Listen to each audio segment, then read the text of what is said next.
50세 회사원의 지금 즐기자 결심 74세가 된 그의 노후는 지금? 살다 보면 이런 생각이 한 번쯤 들지 않나요? 언제까지 이렇게 참고 살아야 하지? 돈은 좀 모였는데 지금 좀 즐기면 안 될까? 특히 50대에 접어들면 그런 마음이 더 커집니다. 아이들은 어느 정도 컸고 회사 생활도 어느덧 2030년이 지났습니다. 몸은 예전 같지 않고 주변에서는 건강 이야기와 은퇴 이야기가 슬슬 나오기 시작합니다. 그래서 어떤 사람들은 이렇게 결심합니다. 그래, 이제 좀 즐기면서 살자. 여행도 다니고 하고 싶은 것도 하고. 그 결심 자체가 틀렸다고 말할 수는 없습니다. 인생은 지금도 중요하니까요. 하지만 한 가지 질문은 꼭 남습니다. 그럼 20년 뒤에 나는 어떻게 살고 있을까? 오늘 이야기의 주인공도 그런 선택을 했던 사람입니다. 50세에 지금 즐기자라고 마음먹었던 한 회사원. 그리고 74세가 된 지금 그의 삶은 어떤 모습일까요? 이 이야기는 단순히 한 사람의 이야기가 아니라 많은 사람들이 공감할 수 있는 은퇴 준비의 현실에 관한 이야기입니다. 은퇴 준비는 결국 시간과 선택의 문제입니다. 많은 사람들이 은퇴 준비를 돈의 문제로만 생각합니다. 얼마가 있어야 은퇴할 수 있을까? 노후 자금은 얼마가 필요할까? 물론 돈은 중요합니다. 하지만 실제로 노후의 삶을 결정하는 것은 돈의 크기보다 언제 어떤 선택을 했는가입니다. 특히 40대 후반부터 50대 초반은 노후 준비에서 가장 중요한 시기입니다. 왜냐하면 아직 소득이 있고 동시에 시간이 남아있기 때문입니다. 이 시기에 어떤 사람은 준비를 시작하고 어떤 사람은 미루고 또 어떤 사람은 아예 생각하지 않습니다. 그리고 그 차이는 20년 뒤의 삶에서 꽤 크게 나타납니다. 여기 세 사람의 이야기를 한번 들어보겠습니다. 사례 1. 지금 즐기자를 선택한 김 과장. 김 과장은 50세에 대기업에서 퇴직했습니다. 퇴직금도 꽤 있었고 그동안 모아둔 돈도 어느 정도 있었습니다. 그는 이렇게 생각했습니다. 지금까지 열심히 살았는데 이제 좀 즐겨도 되지 않을까? 그래서 그동안 미뤄왔던 것들을 하나씩 하기 시작했습니다. 해외여행, 골프, 좋은 차 구입, 취미생활. 처음 몇 년은 정말 행복했습니다. 주변 사람들도 부러워했습니다. 김 과장님 인생 제대로 사시네요. 하지만 문제는 시간이 지나면서 서서히 나타났습니다. 60대 중반이 되자 소득은 거의 없고 생활비는 계속 들어갔습니다. 생각보다 의료비도 늘어났습니다. 결국 그는 68세에 다시 일을 찾기 시작했습니다. 하지만 현실은 쉽지 않았습니다. 결국 74세가 된 지금 그는 이렇게 말합니다. 그때 조금만 더 준비했으면 좋았을 텐데. 지금 그는 작은 아르바이트를 하며 생활비를 보태고 있습니다. 삶이 불행한 것은 아니지만 여유로운 노후와는 거리가 있는 삶이 되었습니다. 사례 2. 절반은 현재, 절반은 미래를 선택한 박 부장.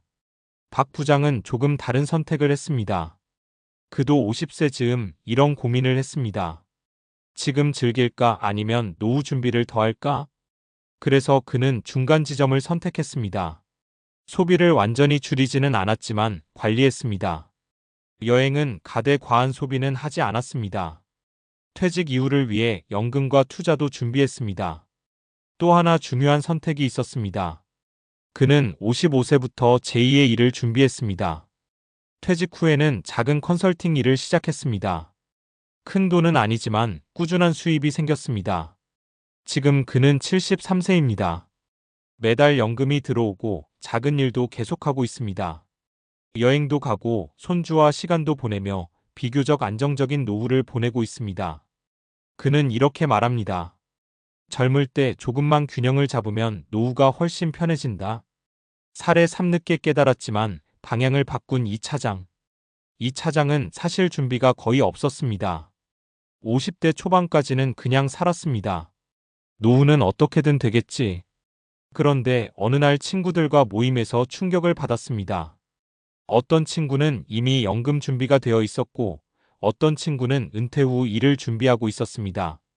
그날 집에 와서 그는 처음으로 계산을 해봤습니다. 그리고 깨달았습니다. 이대로 가면 정말 힘들겠다. 그래서 52세부터 생활 방식을 바꿨습니다. 불필요한 소비 줄이기, 개인연금 가입, 투자 공부 시작, 퇴직 후 할 일 준비. 10년 동안 그렇게 준비했습니다. 지금 그는 72세입니다. 아주 부자는 아니지만 생활이 크게 불안하지는 않습니다. 그는 이렇게 말합니다. 늦었다고 생각했지만 그래도 시작하길 잘했다. 노후는 어느 날 갑자기 만들어지지 않습니다. 많은 사람들이 노후를 먼 이야기라고 생각합니다. 하지만 현실은 다릅니다. 노후는 어느 날 갑자기 만들어지는 것이 아니라 지금의 선택이 쌓여 만들어지는 결과입니다. 50대의 선택, 60대의 준비, 그리고 70대의 삶. 이 세 시기는 서로 연결되어 있습니다. 그래서 전문가들은 이렇게 말합니다. 노후 준비는 돈보다 습관이다. 소비 습관, 일하는 습관, 미래를 생각하는 습관. 이 세 가지가 결국 노후의 삶을 결정합니다. 지금과 미래 사이에서 균형을 찾는 것. 여기서 중요한 것은 하나입니다. 지금을 포기하라는 이야기가 아닙니다. 인생은 지금도 중요합니다. 여행도 가고 즐거운 시간도 보내야 합니다. 하지만 동시에 한 가지 질문도 필요합니다. 20년 뒤에 나는 어떤 삶을 살고 있을까? 이 질문을 가끔 스스로에게 던지는 사람은 노후가 크게 흔들리지 않습니다. 왜냐하면 현재와 미래 사이에서 균형을 찾기 때문입니다. 결국 노후는 선택의 결과입니다. 50세에 지금 즐기자라고 결심했던 회사원. 그리고 74세가 된 그의 삶. 그의 이야기는 특별한 이야기가 아닙니다. 우리 주변에서 흔히 볼 수 있는 이야기입니다. 노후는 어느 날 갑자기 찾아오는 사건이 아니라 조용히 다가오는 시간입니다. 그래서 준비하는 사람에게는 편안한 시간이 되고 준비하지 못한 사람에게는 불안한 시간이 되기도 합니다. 지금 이 글을 읽는 여러분이 40대이든 50대이든 혹은 60대이든 상관없습니다. 중요한 것은 하나입니다. 지금부터 어떤 선택을 할 것인가? 그 선택이 결국 10년 뒤, 20년 뒤 우리의 노후를 만들게 될 테니까요. 앞에서 우리는 세 사람의 이야기를 통해 노후는 결국 선택의 결과라는 점을 살펴봤습니다. 그렇다면 자연스럽게 다음 질문이 생깁니다. 그럼 도대체 노후 준비는 어떻게 해야 하는 걸까? 지금부터 뭘 하면 현실적으로 도움이 될까? 막연하게 준비해야 한다는 말은 많이 듣지만 실제로 어떤 방향이 과학적으로 그리고 현실적으로 효과적인지에 대해서는 잘 이야기되지 않습니다. 그래서 이번에는 연구와 통계에서 반복적으로 확인된 노후 준비의 핵심 원리를 이야기해 보려고 합니다.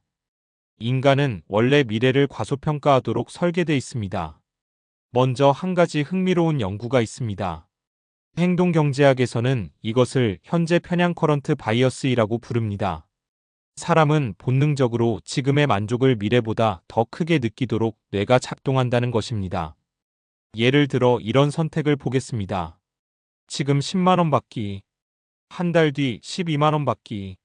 논리적으로는 두 번째가 더 이익입니다. 하지만 많은 사람들이 지금 10만 원을 선택합니다. 왜 그럴까요? 뇌의 보상 시스템 때문입니다. 인간의 뇌는 즉각적인 보상에 더 강하게 반응하도록 진화했습니다. 그래서 우리는 이런 선택을 자주 합니다. 노후 준비는 나중에 하지 뭐. 지금 좀 즐기고 나중에 생각하자. 문제는 이 선택이 개인의 의지 문제가 아니라 인간의 본능에 가까운 현상이라는 것입니다. 그래서 노후 준비는 의지만으로 해결되지 않습니다. 대신 시스템과 습관이 필요합니다. 시간이 돈보다 더 중요한 이유. 노후 준비에서 사람들이 가장 많이 하는 착각이 하나 있습니다. 돈을 많이 벌면 준비가 된다. 하지만 금융 연구에서는 반복적으로 같은 결론이 나옵니다. 노후 자산을 결정하는 가장 중요한 요소는 소득이 아니라 시간입니다. 그 이유는 바로 복리 컴파운드 인트러스트 때문입니다. 복리는 아주 단순한 원리입니다. 돈이 이자를 만들고 그 이자가 다시 이자를 만드는 구조입니다. 예를 들어보겠습니다. 30세에 매달 50만 원을 투자하는 사람과 50세에 매달 100만 원을 투자하는 사람. 직관적으로 보면 후자가 더 많이 모을 것 같습니다. 하지만 실제 계산을 해보면 30세에 시작한 사람이 더 많은 자산을 만들 가능성이 높습니다. 왜냐하면 돈이 일하는 시간이 훨씬 길기 때문입니다. 그래서 금융 전문가들이 항상 하는 말이 있습니다. 투자의 가장 강력한 친구는 수익률이 아니라 시간이다. 50대는 늦었다고 느껴질 수 있지만 사실 아직 20년이라는 시간이 남아있는 시기입니다. 70대 초반까지를 노후 기간으로 보면 50세는 노후 준비의 마지막 골든타임이라고 볼 수 있습니다. 노후 행복을 결정하는 것은 돈만이 아닙니다. 또 하나 중요한 연구가 있습니다. 여러 국가에서 진행된 노년 행복 연구를 보면 공통된 결과가 있습니다. 노후의 삶의 만족도를 결정하는 요소는 크게 세 가지입니다. 기본적인 경제 안정, 건강, 사회적 관계. 여기서 흥미로운 점이 있습니다. 일정 수준의 경제 안정이 확보되면 행복은 돈보다 관계와 활동에서 더 크게 영향을 받습니다. 그래서 은퇴 후 갑자기 우울감을 느끼는 사람들이 많습니다. 그 이유는 단순히 돈 때문이 아니라 역할이 사라지기 때문입니다. 회사에서는 동료가 있었고, 해야 할 일이 있었고, 자신의 역할이 있었습니다. 그런데 은퇴를 하면 이 세 가지가 동시에 사라집니다. 그래서 심리학자들은 노후 준비를 이렇게 정의합니다. 노후 준비는 돈을 준비하는 것이 아니라 삶의 구조를 준비하는 것이다. 그래서 전문가들이 강조하는 세 가지 준비. 노후 연구와 데이터를 종합하면 준비는 크게 세 가지 방향으로 정리됩니다. 1. 소득 구조 만들기. 노후에서 가장 안정적인 것은 지속적인 현금 흐름입니다. 예를 들어 연금, 임대소득, 배당, 은퇴 후 일. 이 중 어떤 것이든 좋습니다. 핵심은 돈이 계속 들어오는 구조입니다. 많은 사람들이 자산 총액만 생각합니다. 하지만 실제 노후 생활에서는 자산보다 현금 흐름이 훨씬 중요합니다. 2. 오래 일할 수 있는 능력 만들기. 의학 연구에 따르면 평균 기대 수명은 계속 늘어나고 있습니다. 한국의 기대 수명은 이미 80세를 넘었습니다. 문제는 이것입니다. 소득이 끝나는 나이와 삶이 끝나는 나이 사이의 간격이 점점 커지고 있습니다. 그래서 최근에는 이런 개념이 등장했습니다. 100세 시대의 경력 관리. 예전에는 교육, 직장, 은퇴 이렇게 3단계 인생이었습니다. 하지만 지금은 교육, 첫 번째 경력, 두 번째 경력, 세 번째 활동 이렇게 여러 번의 삶의 단계가 만들어지고 있습니다. 그래서 50대는 끝이 아니라 두 번째 커리어를 준비하는 시기로 보는 시각이 많습니다. 3. 건강 자산 관리. 노후에서 가장 큰 지출 중 하나는 의료비입니다. 흥미로운 연구가 하나 있습니다. 노년기의 의료비는 건강 습관과 매우 강한 상관관계가 있습니다. 특히 다음 네 가지 습관이 중요합니다. 규칙적인 운동, 적정 체중 유지, 금연, 균형 잡힌 식사. 이 네 가지를 지키는 사람들은 의료비가 크게 줄어드는 경향이 있습니다. 결국 건강은 단순한 삶의 질 문제가 아니라 경제 문제이기도 합니다. 다시 처음 이야기로 돌아가 보겠습니다. 50세에 지금 즐기자고 결심했던 회사원. 그의 선택이 완전히 틀렸다고 말할 수는 없습니다. 하지만 한 가지가 부족했습니다. 지금과 미래 사이의 균형. 인생은 지금도 중요합니다. 하지만 동시에 20년 뒤에 나도 같은 나 자신입니다. 그래서 노후 준비는 거창한 것이 아닙니다. 조금 더 긴 시야로, 조금 더 균형 있게, 조금 더 계획적으로 지금의 삶을 설계하는 것입니다. 그리고 사실 가장 중요한 질문은 이것입니다. 나는 74세에 어떤 삶을 살고 싶을까? 이 질문에 대한 답이 오늘의 소비를 바꾸고, 오늘의 선택을 바꾸고, 결국 미래의 삶을 바꾸게 됩니다.